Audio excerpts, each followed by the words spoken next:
अॻियां अॾियनि वटि पोयनि सिर संभाया। काठ त पोई कबूल में मछण भाई घट। काठ त पोई कबूल में मछण भाई घट।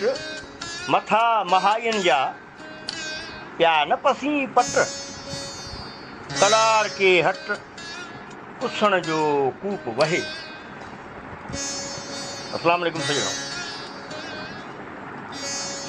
सुर कल्याण जो ही बैत सजणनि जे नाम। साईं लतीफ़ सरकार के पढ़ंदड़ दोस्त अहिड़नि बैतनि जी पंहिंजी पसंदि मूजिबि मानाऊं कढंदा आहिनि।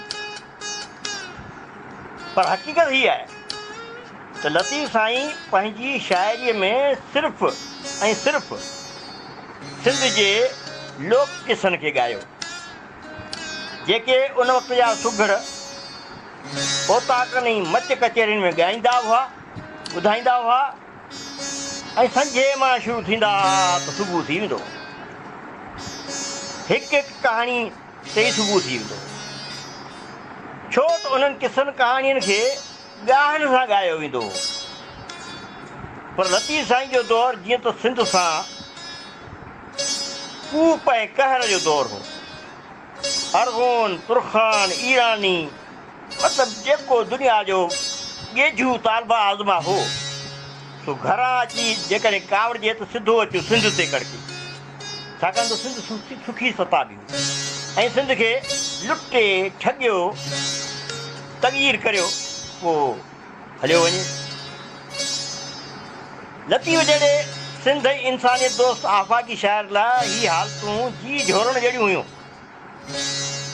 उन करे पाण वक़्त जे मुरवज कहाणियुनि ऐं किसनि खे हिकु नए रूप में ॻायूं ऐं पंहिंजे माण्हुनि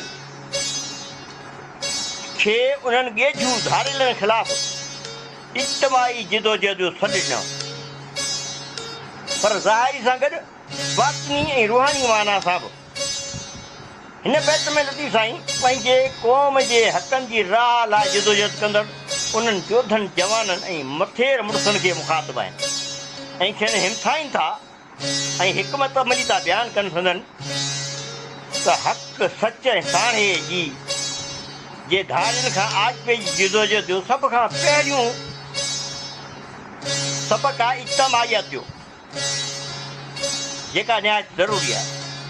पोइ मुंहिंजा बहादुर पुट वेड़ बिना ॿी वाह कोन्हे। ही जेके अॻिए सिफ़ जा जोधा अॼु वटि सिर ॾियो, सिर जो सौदो करण लाइ विढ़नि पिया, त पोयां वरी सिर क़ुर्बान करण लाइ तयारु हुजनि ऐं आहिनि।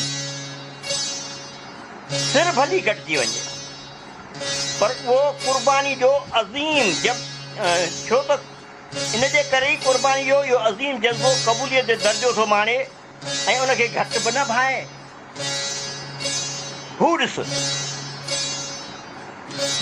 तुंहिंजा सूर साथियुनि जा मथा पट ते किरिया पिया।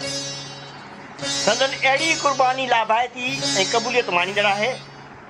हीउ ॼण त को कलार को हट आहे जिते मुहबत जा मट पिया विराइजनि ऐं कुसण ऐं सिर ॾियण खां सवाइ जोधा जेके इन करे अचनि पिया जो सिर ॾियण खां सवाइ शोभूं मिलंदियूं ई न। शोभूं सिर घुरनि सिर रीअ शोभन सिपजे।